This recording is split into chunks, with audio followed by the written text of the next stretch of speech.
So the first point, I think, which is very important in the psychological mechanism to understand is reward sensitivity. Screen activities such as social media use, gaming or browsing, they can trigger the brain reward system by releasing dopamine. Now, dopamine, for those who don't know, is a neurotransmitter associated with pleasure and satisfaction.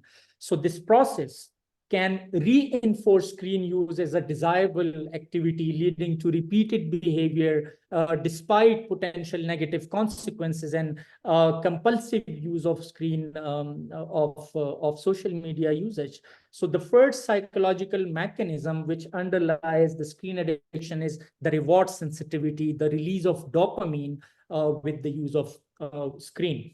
The second is conditioning and habit formation. Like we all know, there are two kinds of conditioning here. One is the classical and what is the operant. So the operant conditioning is post-behavior reward or punishment.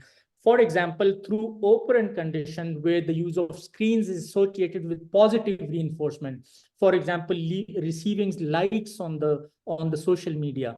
So individuals may develop habitual patterns of screen use.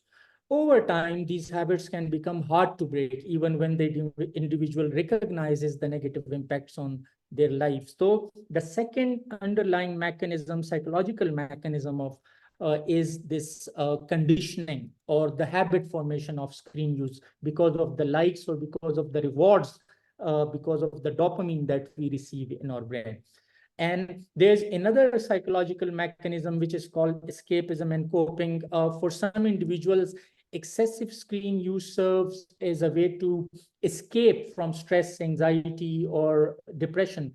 But this coping mechanism can lead to a vicious cycle where the individual becomes increasingly reliant on screens to manage negative emotions, further exacerbating the addiction, because reliance on the screen will exacerbate negative emotion, and negative emotion will exacerbate the need of using the social media. So it becomes a vicious cycle. So these are the three psychological mechanisms underlying the screen addiction. Then moving forward to the neurological mechanism underlying screen addiction, they, thanks to the recent technological advances, especially in the imaging techniques field. So now we know, like because of these techniques, MRIs and fMRIs and PET scans and EEGs, because of these sophisticated imaging technologies, now we know that screen addiction also changes the shape and function of the brain. Studies using neuroimaging techniques have found that individuals with screen addiction show changes in the brain regions involved in emotional processing, decision-making, and impulse control. For example, recently a study was published in Addictive Behaviors Journal reported that individuals with internet gaming disorder, जिसको IGD भी कहते हैं, जिनको सबसे पहले, and by the way, out of all these screen addictions, the only addiction that has made its way to DSM and ICD is IGD, this internet gaming disorder. So a study was published in Addictive Behaviors, and they reported that individuals with internet gaming disorder showed reduced gray matter volume in areas associated with the cognitive control and goal-directed behavior. So the first neurological mechanism underlying screen addiction is that it changes the shape and function of the brain. It reduces the gray matter volumes in key areas of the brain. Then the second neurological mechanism which underlies screen addiction is the dysregulation of reward system or dysregulation of dopamine system. Like we discussed earlier, that activities or usage of social media likes actually releases dopamine in our brain. So this repeated activation of the brain's reward system through excessive screen use can lead to the dysregulation of dopamine pathways. And this dysregulation can impair the brain's ability to experience pleasure from normally rewarding activities like sports, hobbies, and socialization. So making screen activities increasingly appealing. And naturally, other aspects of from normally rewarding activities, they are less pleasurable for us then. So making screen activities increasingly appealing and other aspects of life less so. So the dysregulation of dopamine system or the dysregulation of reward system is the second neurological mechanism underlying the screen addiction. And but there is one third, but the last but not the least is impaired executive functions. Now, many executive functions like attention span, focus, organization, problem solving, impulse control, working memory, semantic memory, all these executive functions are also disrupted because of the screen addiction. A study recently in the Journal of Affective Disorders, they found that adolescents with high screen time exhibited poorer cognitive control and attention regulation, suggesting a direct impact on brain function related to executive control. So these are the psychological and neurological mechanism underlying screen addiction. A study in the Journal of Psychopharmacology examined the role of dopamine in reinforcing video gameplay, finding that games can produce a high akin to the gaming addiction, highlighting the dopaminergic reinforcement mechanism because our brain or our reward system, it works on a feedback loop.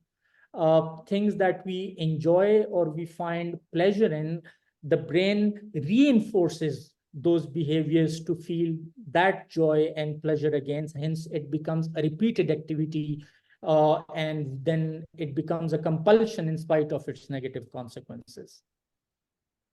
That was very equally very interesting and eye-opening for all of us, because we don't realize that there could be a neurological or a psychological or a biological, for that matter, reasons behind developing screen addiction, or as a consequence of screen addiction. So it was really very eye-opening. I believe for all of us. Can you, sir, please elaborate on what could be potential long-term consequences of excessive screen time on mental health and social health? Because we do realize and we do observe in our surroundings that people are using they are on excessive screen time. They even if their quality screen time is getting affected by the social media, or what they're doing on screen. So can you elaborate a bit more on what the consequences, or short-term or long-term consequences of the increased screen time and perhaps the screen addiction would be? Yes, yes. Screen addiction, actually, it has been associated with a variety of long-term consequences for both mental and physical or social health for that matter. And recent studies have provided insights in how prolonged engagement with digital devices can affect individuals over time. So shedding light on the importance of managing screen use. So let's discuss that one by one. Mental health consequences. Now, again, in mental health consequences, the prolonged long-term mental health consequences could be increased risk of depression and anxiety. So numerous studies have found a correlation between excessive screen time and a higher levels of depression and anxiety.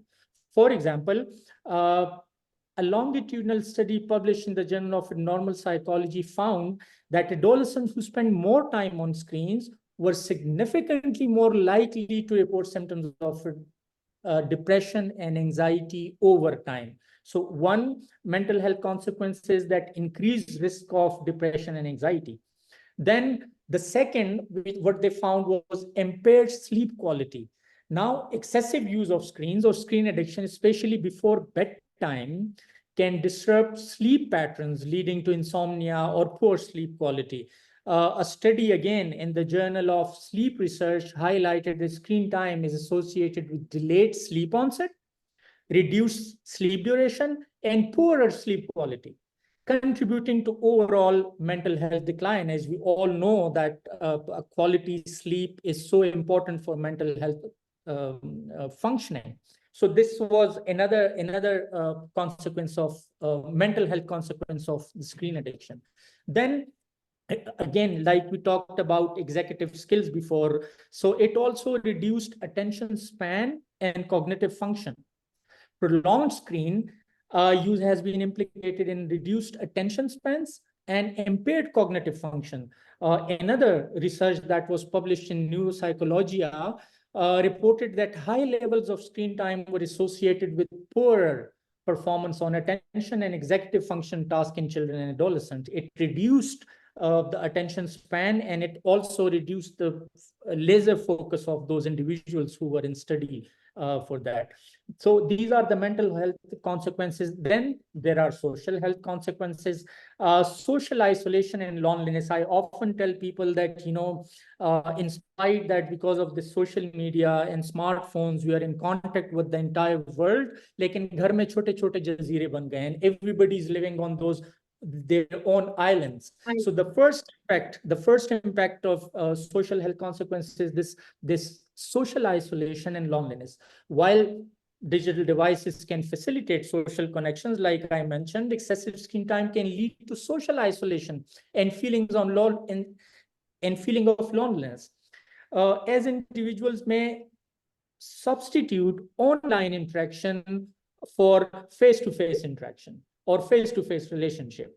And there was a study done and published in the American Journal of Preventive Medicine. They found a strong association between social media use and perceived social isolation among young adults. Because while you are in touch with the whole world, you are not in touch with the face-to-face relationship, or social media connection comes at the cost of face-to-face relationship. So this is another social health consequence of screen addiction. Then it also negatively, the third social health consequence is that it negatively impacts our relationship. High screen time can strain relationship, as individual may prioritize screen activities over spending time with families and friends, like living in an island. A study was published in Cyber Psychology, Behavior and Social Networking, and they actually highlighted how excessive smartphone use can lead to conflict, dissatisfaction, and reduced relationship quality among couples, especially couples. So no wonder there is 75% divorce ratio these days.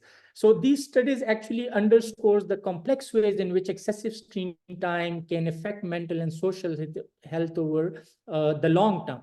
And these findings also highlight the need for strategies to manage screen use effectively and promote healthy digital habits and ensure that digital devices serve to enhance rather than distract them from overall well-being. So these are basically the mental health and social health consequences of the long-term consequences of the screen addiction.